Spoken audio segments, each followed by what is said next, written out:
El Salvador is a small country in Central America. It's a place of incredible beauty, with volcanoes and Pacific coastlines. But you know, it is also a nation that has struggled for decades with a deep and persistent problem: gang violence. For years, powerful gangs known as maras controlled entire neighborhoods. They extorted businesses. They recruited children. They instilled a pervasive sense of fear. This violence spilled into every part of life, including the schools. For many students, just walking to class was a dangerous journey. The government, under President Nayib Bukele, has declared a state of emergency, a war on these gangs. Now, that war has arrived at the schoolhouse gates in a very visible and personal way. The new front line is not marked by barricades or police tape. It's marked by a simple, yet strict grooming standard. School officials across the country are now enforcing rules that require male students to have military-style haircuts. This isn't just a suggestion about neatness or tidiness. It is a command, and it is being enforced with strictness. Every morning, as students line up to enter their schools, their hair is checked. It's a new morning ritual, one that has little to do with schoolwork and everything to do with a national security plan. The government believes this is a necessary step to reclaim the country's future, starting with its youngest citizens and the places meant to protect them. This policy is part of a much larger government plan. It's called the State of Exception. This plan has led to the arrest of tens of thousands of people thought to be connected to gangs. The government says that strong actions are needed to stop the cycle of violence that has troubled El Salvador for so long. The schools, they say, were places where gangs found new members. Gang members often used certain hairstyles. Gang members often used certain clothes. Gang members often used even ways of walking. By making everyone look the same, the government hopes to get rid of these visual signs of gang ties and bring back a feeling of order and safety inside schools. But this new rule is not just about safety. It is also about being disciplined. People who support the policy say that it teaches a sense of sameness and respect for rules. They believe that if students learn to follow small rules, like how they must wear their hair, they will be more likely to follow bigger rules in life. It is an attempt to change not just how a student looks, but how they think. The idea is that discipline learned in school will lead to a more orderly society.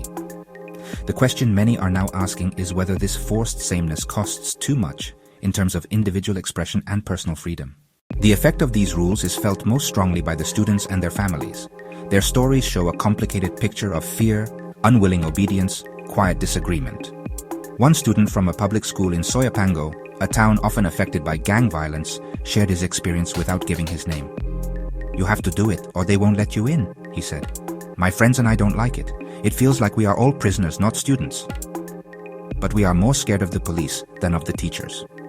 And the police are there sometimes, so we just get the cut." His words show a common feeling: there isn't really a choice. Parents are in a tough spot. On one hand, many are truly relieved by the drop in gang violence. They remember a time when they were afraid to let their children walk to school alone. "Before, I worried every day that my son would be hurt or forced to join a gang. Now things are calmer. If a haircut is the price for that peace, maybe it is worth it." This idea shows the strong wish for safety that supports public approval for the government's harsh policies. For these parents, losing a little personal style is a small sacrifice for their child's safety. However, not all parents agree. Another father showed his frustration. "My son is a good boy. He gets good grades. He likes to have his hair a certain way. It gives him confidence. Now they make him look like a soldier. They are teaching our children that they cannot have their own identity, that they must all look and think the same. This is not about gangs. This is about control." This view is shared by many who worry about how such strict sameness affects growing teenagers. They fear it stops creativity and thinking for oneself, teaching obedience above all else. Teachers and school leaders are the ones who have to make sure the rule is followed, and they often have mixed feelings. An elementary school teacher, who asked not to be named because she was afraid of trouble, admitted she felt uncomfortable. The government's reason for the haircut checks is simple. It's about national safety and public order. Officials say that these actions are key to making sure the wins against gangs last. By teaching discipline, removing gang-related symbols from schools, they believe they are protecting the next generation from falling back into a cycle of violence. For a population tired of decades of fear, the promise of safety is powerful. President Bukles's popularity is still very high, which suggests that a large number of Salvadorans support these tough-on-crime policies, including the new school rules. Human rights groups have raised serious concerns. Experts in child development have raised serious concerns.